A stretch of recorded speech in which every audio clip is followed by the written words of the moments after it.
السلام علیکم، بسم اللہ الرحمن الرحیم۔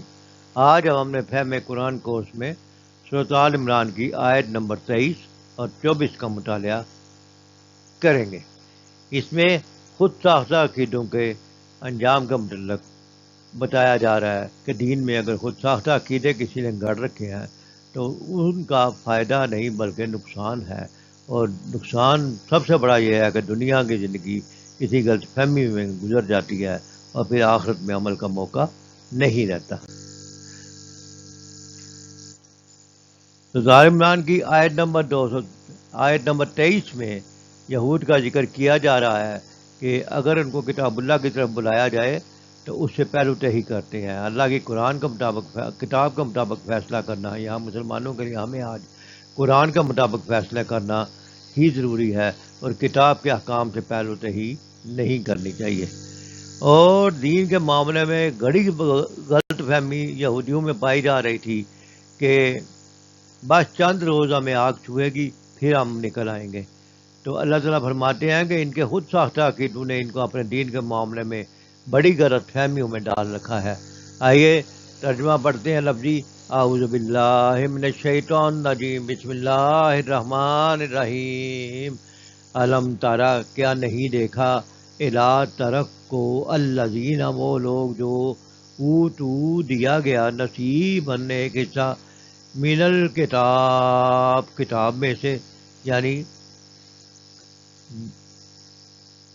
اسلام قرآن سے پہلے کی جو کتابیں ہیں ان کے مطابق بتایا جا رہا ہے کہ اہل کتاب جو ہیں ان کو، اور خاص طور پہ یہودیوں کو، جو کتاب میں سے کچھ حصہ جو ہے وہ دیا گیا تھا تورات، یدعون، بلائے جاتے ہیں، الی طرف کتاب اللہ، اللہ کی کتاب کی طرف، لیحکم، تاکہ وہ فیصلہ کرے، بینہم، ان کے درمیان، ثم، پھر، یتولا، پھر جاتا ہے، فریق منہم، ان میں سے ایک فریق، یعنی یہ گروہ ایسا ہے جو وہ اس سے پھر جاتا ہے، وہم موردون، اور وہ منہ پھیرنے والے ہیں۔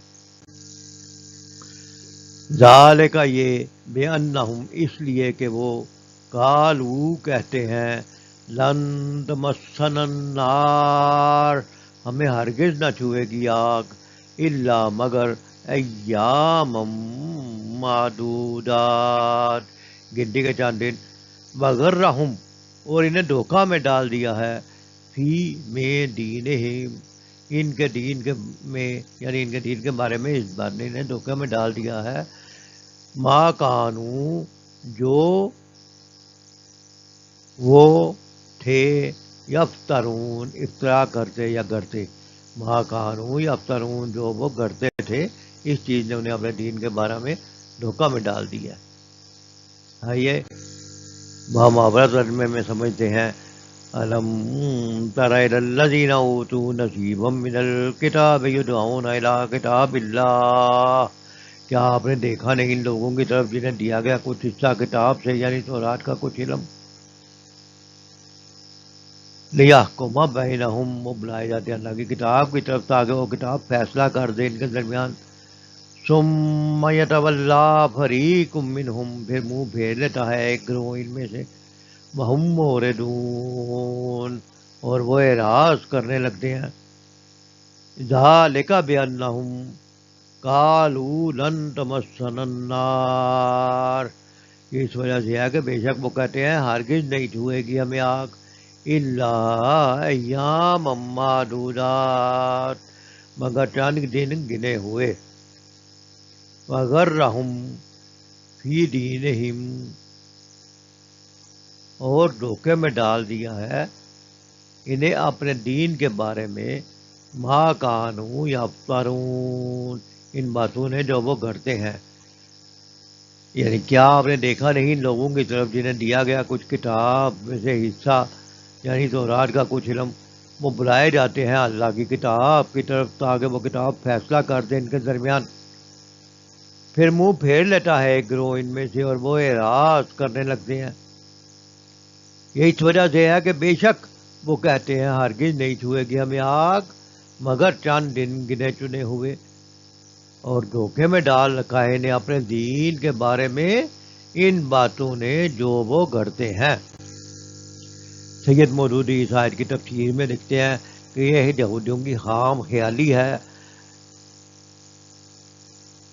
یہاں اہل ایمان ہے اور جس قسم کے سخت سے سخت جرائم کا وہ ارتکاب کر جاتے تھے، بدترین گناہوں کے مرتکب بھی ہوتے تھے، حق کا انحراف کرتے تھے. یہودی اپنے آپ کو اللہ کا چہیتا سمجھ بیٹھے تھے. ان کا خیال تھا کہ جنت بہرحال ہماری ہے. یہی خوش فہمی انہیں گناہوں پر جرئیب بناتی تھی.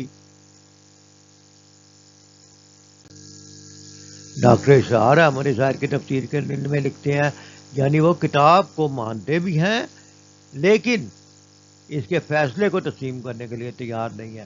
یہی آج مسلمانوں کا حصہ ہے. اگر ہم قرآن کو حق مانتے ہیں تو قرآن کے فیصلے کو بھی تسلیم کریں.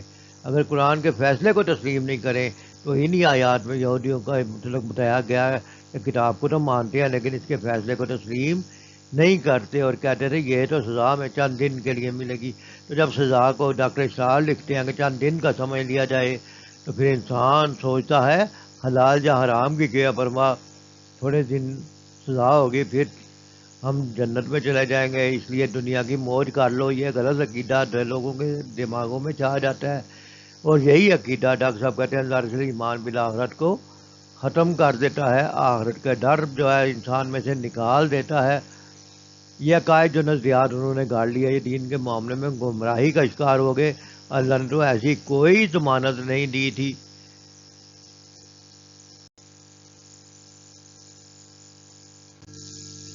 ابن کثیر میں لکھا گیا ہے کہ یہ تکبر، یہ سرکشی، یہ عناد، یہ مخالفت ظاہر ہو رہی ہے اس وجہ سے، اور مخالفت اور سرکشی پر وہ اس وجہ سے دلیر ہو رہے ہیں کہ کتاب اللہ میں وہ چیز نہیں تھی جو انہوں نے اپنی طرف سے جھوٹ بنا لی کہ ہم تو صرف چند روز آگ میں رہیں گے.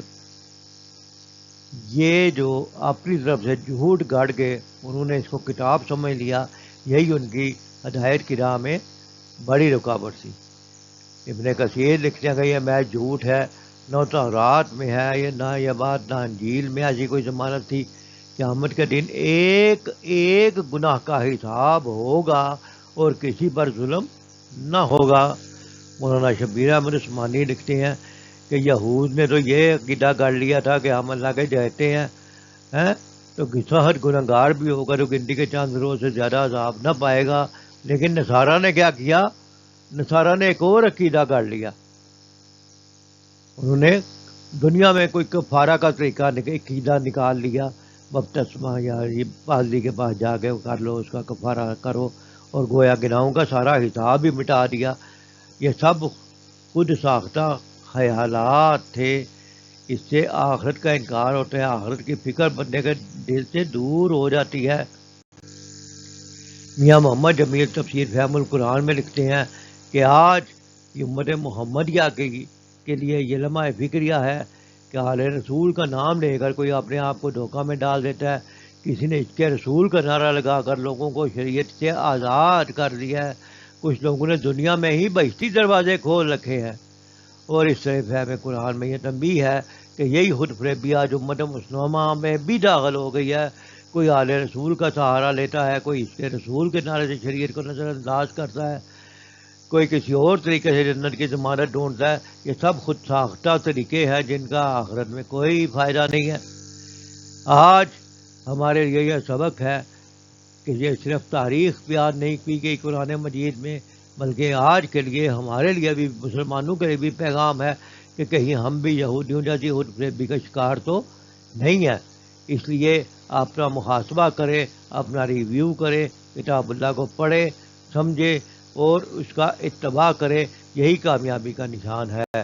وما علینا الا البلاغ.